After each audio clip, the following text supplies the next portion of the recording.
Imagine going from being a Super Bowl champ to barely making the bench. That's Russell Wilson's story in a nutshell. His rise to greatness built sky-high expectations that now seem almost impossible to meet. Once hailed as a top-tier QB, he's now struggling just to stay relevant. So, what the heck happened here? And the big question on everyone's mind, does Wilson have what it takes to bounce back and reclaim his former glory? Russell Wilson's journey to the NFL didn't exactly follow the typical script, and that's what makes his story so captivating. Born and raised in Richmond, Virginia, Russell had athleticism in his blood. His dad, Harrison Wilson III, was a dual-sport athlete at Dartmouth, playing both basketball and wide receiver. Naturally, young Russ followed in his father's footsteps, excelling in multiple sports. But it was on the football field where he truly felt at home. In high school, Wilson lit up the gridiron, racking up 8,062 yards from scrimmage and 107 total touchdowns over his final 2 years, leading his team to 3 state championships. Impressive, right? Yet despite these jaw-dropping stats, he was only rated as a 2-star recruit. Why? Because he was considered too small to succeed at the next level. Some college coaches even suggested he switch to defensive back, a blow to any aspiring quarterback. With limited options, Wilson's only D1 offers came from NC State and Duke. He eventually chose NC State. Wilson didn't take long to prove himself. As a redshirt freshman, he secured the starting QB job, but it was his sophomore season that really put him on the map. Throwing for 3,027 yards and 31 touchdowns, Wilson showed the nation what he was capable of. The following year, he led the 2010 Wolfpack to a solid 9-4 record, racking up 3,563 passing yards and 28 touchdowns, and leading the ACC in yards per game. Despite having another year of college eligibility, Wilson was also tempted by baseball. Drafted by the Colorado Rockies in 2010, he briefly joined them for spring training, but decided to return to NC State for his final football season. However, NC State didn't want him back, so Wilson transferred to Wisconsin. There, he had a stellar season, leading the Badgers to an 11-3 record with 3,175 passing yards, 33 touchdowns, and just 4 interceptions. His 33 touchdown passes set a school record. Wilson's performance solidified his place on NFL scouts' radar. With a high school and college resume like his, you'd expect him to be in contention for #1 overall pick in the 2012 NFL Draft. But there was a problem. He was only 5'11". That height issue cast a shadow over his potential, with many analysts projecting him as nothing more than a middle-round pick with limited upside. Nonetheless, Russell walked into the NFL Combine and quickly turned heads, impressing scouts with his skills. But despite a stellar college career, his draft projections were all over the place. The NFL, after all, isn't just about what you've done, it's about what you can do. And in 2012, the draft class was stacked, featuring the prototype quarterback 6'4" Andrew Luck from Stanford, among others. So when draft day rolled around, 5 quarterbacks were picked before Wilson. But then came the 3rd round, and with the 75th overall pick, the Seattle Seahawks made a move that left the league scratching its head. Why? Seattle had just signed free agent Matt Flynn to compete with Tavares Jackson for the starting job, so spending a valuable pick on another quarterback seemed, well, a little off. But Seattle saw something in Wilson that others didn't. They decided to roll the dice on his ability to adapt to the bigger, faster NFL game. Coach Pete Carroll summed it up perfectly. He has done things that people had never thought of before. It's going to be really exciting to see what he can bring. All he's ever done is be great. And looking back, it's clear that this was one of the best decisions in franchise history. Before regular season even started, Wilson proved that he was the real deal. He beat out veterans like Matt Flynn and Tavares Jackson to secure the starting job, marking the start of a new era for the Seahawks. Despite losing his first NFL start to Arizona, Wilson delivered one of the best rookie seasons ever, finishing with 3,118 passing yards, 26 touchdowns, 4 rushing touchdowns, and just 10 interceptions. His standout performance earned him his first Pro Bowl selection in his career. But what mattered even more, Wilson led the Seahawks to 11 wins and back into the playoffs. In his first playoff game, Wilson orchestrated a comeback from a 14-point deficit to defeat Washington 24-14, marking the Seahawks' first road playoff victory in 29 years. Though their season ended in heartbreak with a last-second loss to the Atlanta Falcons in the divisional round, the excitement in Seattle was undeniable. They had found their quarterback of the future, and little did anyone know, this was just the beginning. In 2013, the Seahawks were an absolute powerhouse with the Legion of Boom, Cam Chancellor, Earl Thomas, Richard Sherman, and Brandon Browner. Leading the defense, they locked down opponents, allowing the fewest points in the league. The defense could do it all: play man, zone, rush the passer, and stuff the run. They were a complete unit without any glaring weaknesses. On the other side of the ball, Seattle had Marshawn Lynch, a beast who bulldozed defenders, and a young rising star in Russell Wilson, the quarterback. This combo made the Seahawks nearly unstoppable. They kicked off the season with an 11-1 start and finished with a 13-3 record. Wilson was in top form, throwing for 3,357 yards and 26 touchdowns, and his second Pro Bowl nod in just his second season. With the top seed in the playoffs secured, it was time for Seattle to take things to the next level. In the divisional round, the Seahawks faced the New Orleans Saints. Although Wilson only threw for 103 yards, the Seahawks handled Drew Brees and company, thanks largely to Marshawn Lynch's dominant running game. Next up was a rematch with the San Francisco 49ers. Beating a team 3 times in one season is no easy feat, but the Seahawks managed to edge out the 49ers. Wilson came through in the clutch, leading a 23-17 comeback and stealing the NFC Championship with one of the most clutch plays of his career. And then came Super Bowl XLVIII. The Seahawks were ready, more than ready. The Legion of Boom completely shut down Peyton Manning and the Broncos' high-powered offense. Leading to a 43-8 rout, Wilson was efficient and composed, throwing for 206 yards, 2 touchdowns, and 0 interceptions, earning a 123.1 passer rating. In just his second year, Wilson made history as the shortest quarterback to ever win a Super Bowl and became only the second black quarterback to lead his team to a title. But staying on top is often harder than getting there. The following season, the Seahawks were still a force to be reckoned with. Finishing 12-4, Wilson continued to shine, showcasing his dual threat ability. While he threw for 3,475 yards and 20 touchdowns, he also racked up a career-high 849 rushing yards and 6 touchdowns, earning his 3rd straight Pro Bowl nod. Seattle secured the top seed again and cruised past the Carolina Panthers in the divisional round. However, Wilson's playoff performance was a roller coaster. In the NFC Championship game against the Green Bay Packers, Wilson threw 4 interceptions, and the Seahawks found themselves down 16-0 at halftime. But in a miraculous turn of events, Seattle clawed their way back, scoring twice in the final 5 minutes and eventually won in overtime with a Wilson touchdown pass, securing a comeback 28-22 victory and another trip to the Super Bowl. Super Bowl XLIX against Tom Brady and the New England Patriots was a classic showdown. The Seahawks held a 10-point lead late in the game, but Brady and the Pats mounted a comeback, leaving Wilson with just over 2 minutes to stage a game-winning drive. Wilson delivered, moving Seattle down the field with 2 clutch completions over 30 yards, putting the Seahawks at the Patriots' 1-yard line. With 1 yard separating them from a second consecutive championship, everyone expected Marshawn Lynch to punch it in. But Seattle's coaching staff made a fateful decision. They called for a pass. The result? Malcolm Butler's unforgettable goal line interception handed the Patriots the victory and left the Seahawks stunned. Instead of achieving the rare feat of back-to-back Super Bowl wins, Seattle was left with heartbreak.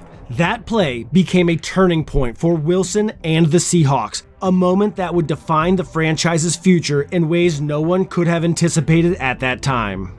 After the heartbreak of their failed back-to-back Super Bowl bid, the Seahawks and Russell Wilson took a significant step towards securing their future together. In July 2015, Wilson signed a 4-year contract extension worth $87.6 million, including a $31 million signing bonus, making him the second highest paid player in the NFL, just behind Aaron Rodgers. And Wilson wasted no time proving he was worth every penny. In 2015, Wilson bounced back in a big way, throwing for over 4,000 yards and a franchise record 34 touchdowns, including an incredible streak of 19 straight touchdowns without an interception. What made this even more impressive was that he did it while leading a banged-up offense with Marshawn Lynch and star tight end Jimmy Graham both sidelined due to injuries. Despite these challenges, Wilson led the Seahawks to the playoffs, but their run ended with a divisional round exit at the hands of the Carolina Panthers. The 2016 season brought new challenges. With Lynch retired, the offense became entirely dependent on Wilson's arm, and he delivered. He threw for a career-best 4,219 yards, steering the Seahawks to another NFC West title. However, their playoff journey once again ended in the divisional round, raising concerns that the Seahawks Super Bowl window might be closing.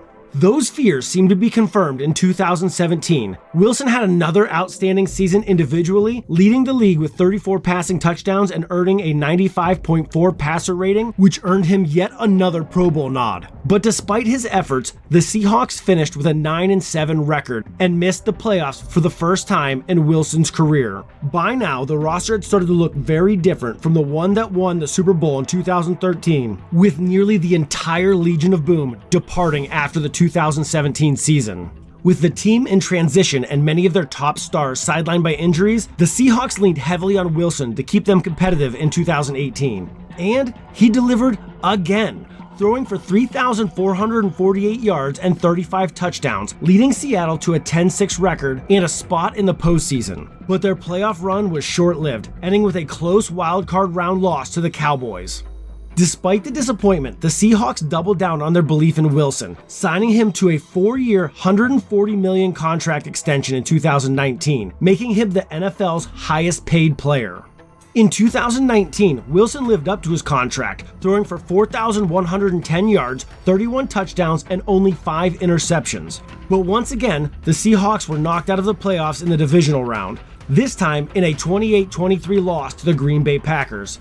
Heading into the 2020 season, Wilson was still widely regarded as one of the league's elite quarterbacks, ranking number 2 on the NFL's top 100 list voted on by players. Wilson started the 2020 season on fire, throwing an NFL record 14 touchdown passes in Seattle's first 3 games.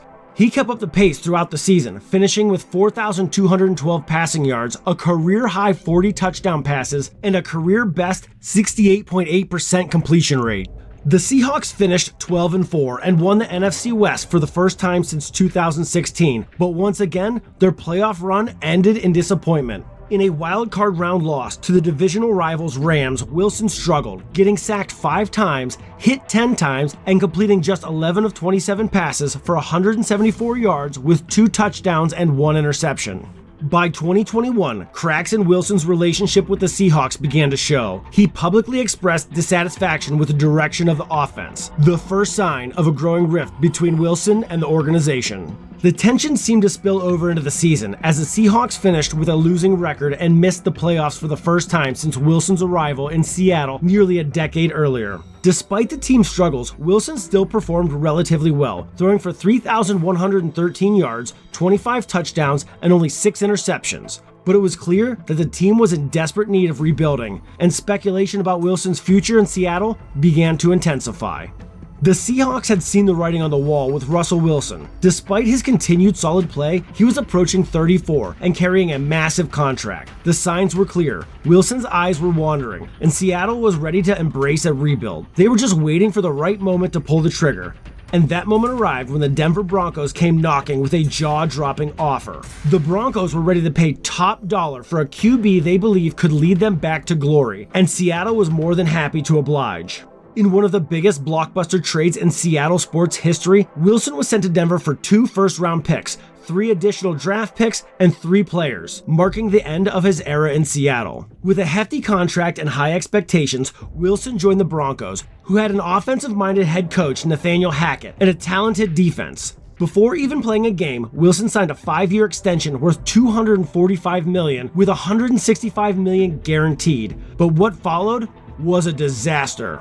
In his first game with the Broncos, Wilson returned to Seattle and lost 17-16 to his former team. Despite a decent performance, the crowd chanted for Geno Smith, Wilson's old backup. The season went downhill from there, with Denver finishing 5-12 and Wilson struggling. He threw for 3,524 yards, 16 touchdowns, and 11 interceptions. The promising Hackett-Wilson duo quickly became a joke, and the optimism around Wilson vanished almost immediately. Hackett was the first to go, becoming a scapegoat for Denver's disastrous season. But Wilson's reputation took a hit too. In an attempt to salvage the situation, the Broncos brought in Sean Payton, the Super Bowl winning coach who had worked magic with Drew Brees in New Orleans. The hope was that Payton could work similar wonders with Wilson, but the magic just wasn't there. The Broncos started the 2023 season with a grim 1-5 record, but Payton stayed patient. For a brief moment, it seemed like it might pay off as Wilson led Denver to 5 straight wins with 8 touchdowns and no interceptions. However, the hot streak didn't last. Over the next 4 games, Denver went 1-3, with Wilson turning the ball over 7 times. Despite still being in playoff contention, the Broncos made a surprising move to bench Wilson before Week 17. Why? It all came down to the numbers. Wilson's contract included a $37 million injury guarantee for 2024, and the Broncos, already regretting the deal, tried to renegotiate mid-season. Wilson, unsurprisingly, wasn't interested in giving up any of that guaranteed money, so Denver decided to cut their losses. Literally. The Broncos are set to absorb a staggering $84 million in dead cap by releasing Wilson, making him the most expensive go-away in NFL history. The trade that was supposed to reignite the Broncos franchise had instead become one of the worst deals the league had ever seen. 2 years after Denver went all in on Wilson, they were cutting ties with just 11 wins in 30 starts, 13 double-digit losses, 0 playoff appearances, and a team further from contention. Releasing Wilson left the Broncos in mediocrity, paying a historic price for their misstep. It was a disappointing end for one of the mid-2000s top quarterbacks and possibly the twilight of Wilson's career as a starting QB. Russell Wilson's 2 tough seasons in Denver may have dented his legacy, but don't count him out just yet. In the 2024 offseason, he signed a 1-year deal with the Pittsburgh Steelers for a veteran minimum of $1.2 million. This move contrasts sharply with his blockbuster trade to Denver, which involved multiple picks and a $245 million contract. At 35, Wilson's opportunity in Pittsburgh is a chance to prove he can still be a key NFL asset. Entering his 13th NFL season, Wilson faces stiff competition for the starting spot against Justin Fields and Kyle Allen. However, he'll benefit from a revamped offense, a solid offensive line, and stable coaching, which are elements he lacked in Denver. With Denver covering most of his $38 million salary, Pittsburgh is getting a potential bargain. Yet, success won't be easy with top AFC North quarterbacks like Joe Burrow, Lamar Jackson, and Deshaun Watson in the mix. Remember, Russell Wilson's rise in the NFL was nothing short of meteoric. A 3rd-round pick turned rookie sensation and Super Bowl champion in just 2 years. He wasn't just a good quarterback, he was consistently great for nearly a decade. But his fall from grace was almost as swift. Now, it seems like Mr. Unlimited's best days might be behind him. Unlike the likes of Brady, Mahomes, or Breeze, Wilson was never a centerpiece of an offense, but rather a key piece in a well-oiled machine. What comes next for Wilson is anyone's guess, but one thing is for sure, he's fighting to turn back the clock, and this battle for a starting job in Pittsburgh could be his last shot at reclaiming his former glory. Only time will tell if he can pull it off.